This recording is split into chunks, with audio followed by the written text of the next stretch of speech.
L'ancien président Alpha Oumar Konaré, donc, qui a été reçu par le président malien actuel, donc Amadou Toumani Touré. Monsieur passe très bien plutôt. Voilà. Monsieur Keïta, donc que dire de cette rencontre? On a le sentiment qu'il y a une impression d'unité, en tout cas, qui est affirmée en ce jour du cinquantenaire de l'indépendance au Mali. Oui, tout à fait. Je pense que c'est ce qu'il faut pour le Mali aujourd'hui. On a plus besoin d'unité que de division. C'est une réalité, cette unité? Même si c'est une réalité de façade, parce que dans le fond, on ne peut pas savoir tout de suite qu'est-ce qui se passe. Mais nous savions que dans le Mali, depuis tout temps, l'unité a toujours prévalu en des moments cruciaux, comme aujourd'hui. Et je pense que dans le fond, cela s'exprime. Cela s'exprime dans la mesure où le président Alpha Oumar Konaré, comme nous l'avons connu, a toujours été un patriote engagé. Et je crois aussi que de la même manière, il ne doute pas du patriotisme affiché de son successeur Amadou Toumani Touré, et qui tous n'ont pas hésité à honorer, réhabiliter, commémorer la mémoire de tous ceux et toutes celles qui sont tombés pour le Mali. Donc je crois que c'est un jour d'union, et notre histoire nous rappelle cela aussi. Donc moi je pense que c'est ça qu'il faut pour le Mali. On a plus besoin de cela pour mieux avancer, quelles que soient les vicissitudes et les contradictions, qui peuvent être même idéologiques souvent, ça ne doit pas nous empêcher d'être unis. Monsieur Keïta évoquait tout à l'heure le consensus malien, un consensus qui va être qui a été mis un peu mal à l'aise avec la présence annoncée de l'ancien chef d'État Moussa Traoré. Certains disent que c'est un mal nécessaire, toujours dans l'optique de ce consensus, et d'autres ONG de défense des droits de l'homme estiment que son nom est entaché du sang des martyrs. C'est un sujet important. C'est un sujet important et le débat mérite d'être mené. Mais quand on regarde très bien de plus près les choses, que s'est-il passé?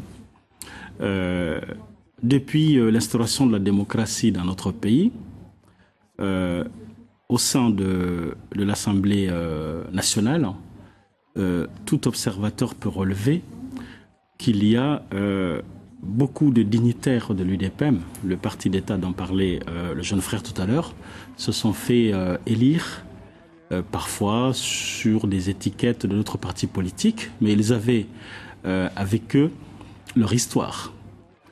Et mieux, il y a un parti qui s'est créé et qui a revendiqué publiquement l'héritage de Moussa Traoré. De quel parti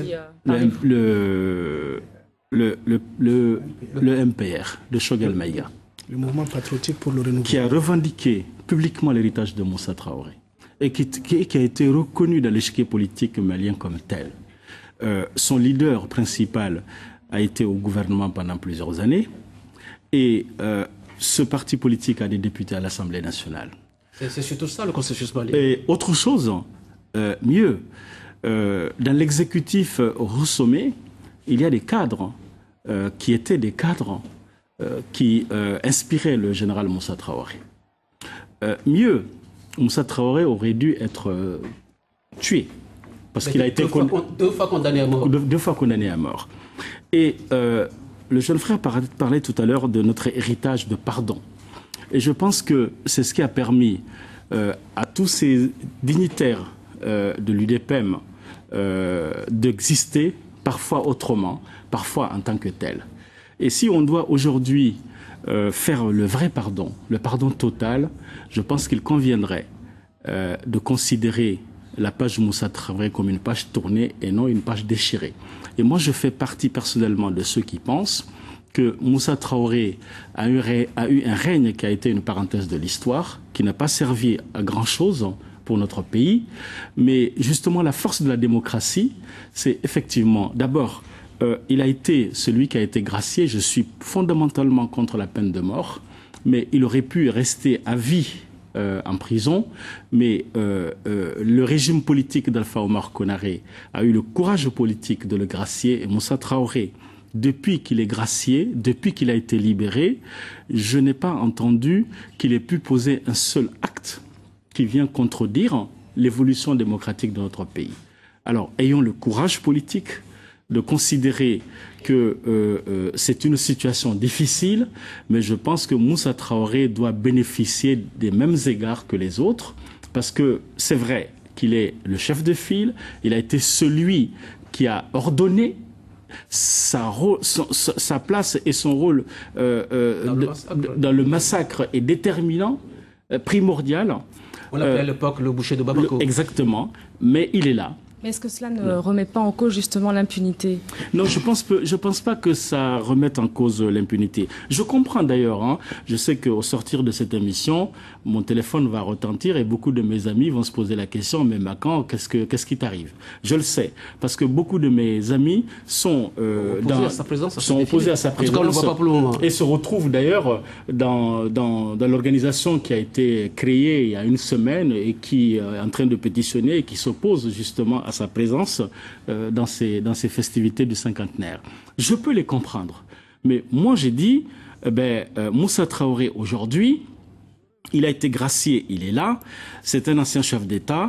Analysons son parcours de façon lucide, mais c'est pas en l'invitant au cinquantenaire aux côtés pour symboliser les transitions. Mais beaucoup l'assimilent à une réhabilitation de quelqu'un qui a fait tant de mal à son pays, à son peuple. Moussa Traoré, sa réhabilitation a commencé sur le règne politique de Konaré, vous voulez dire? Oui, parce que ce débat est franchement pour moi, je pense que la réhabilitation de Moussa Traoré ne peut pas se faire là, c'est vrai. C'est trop récent.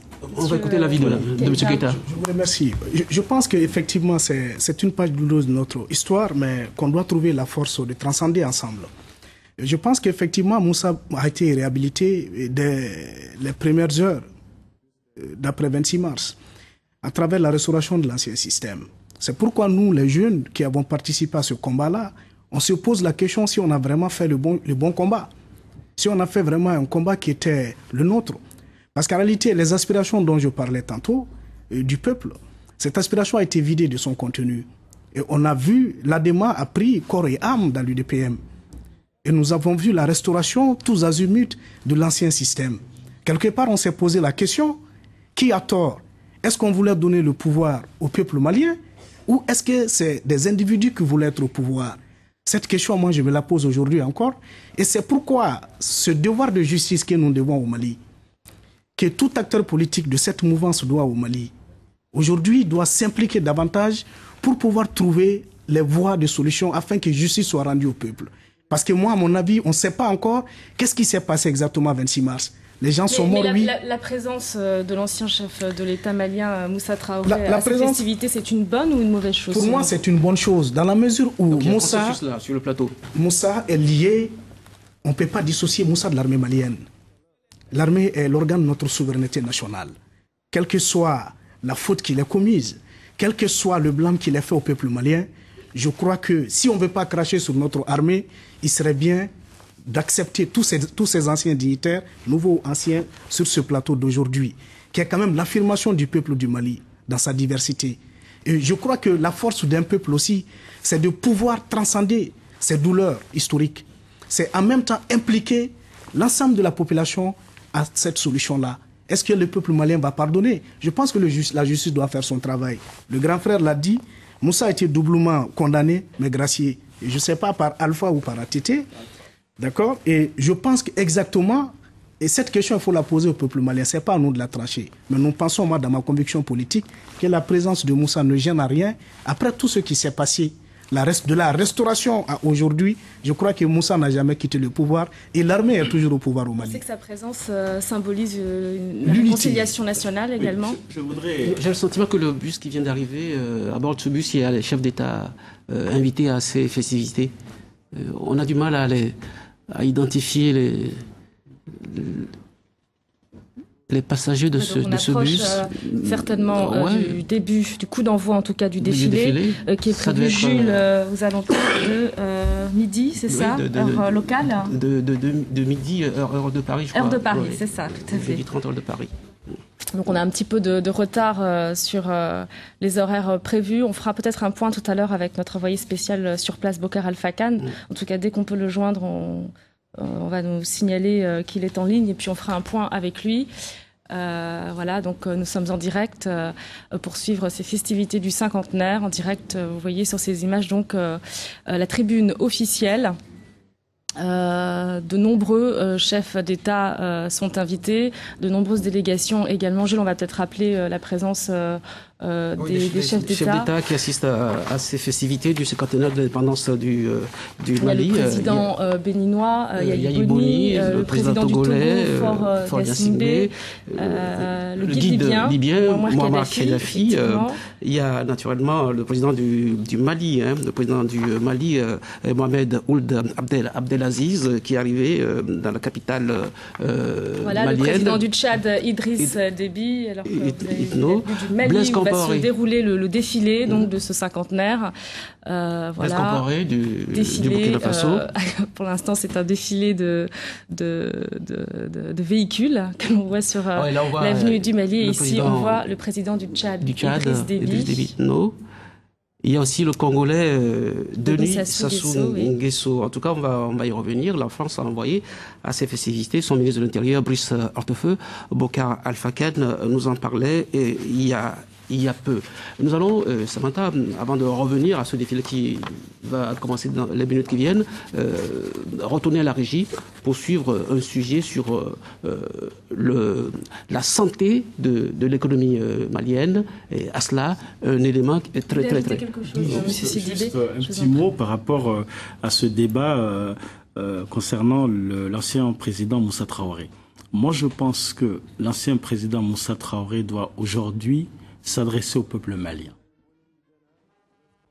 S'adresser au peuple malien, ou bien c'est au président ATT Je pense qu'on doit lui donner la possibilité de s'adresser au peuple malien et de demander pardon au peuple malien.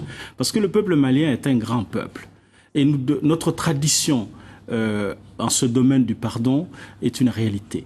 Et je pense que s'il pouvait faire cela, ça contribuerait beaucoup à apaiser ce débat-là, et je pense que c'est quelque chose d'assez important qu'il va faire. Un sujet économique depuis la régie, et puis on revient au départ, et après ça va être le grand défilé depuis Bamako sur le boulevard, sur l'avenue du Mali.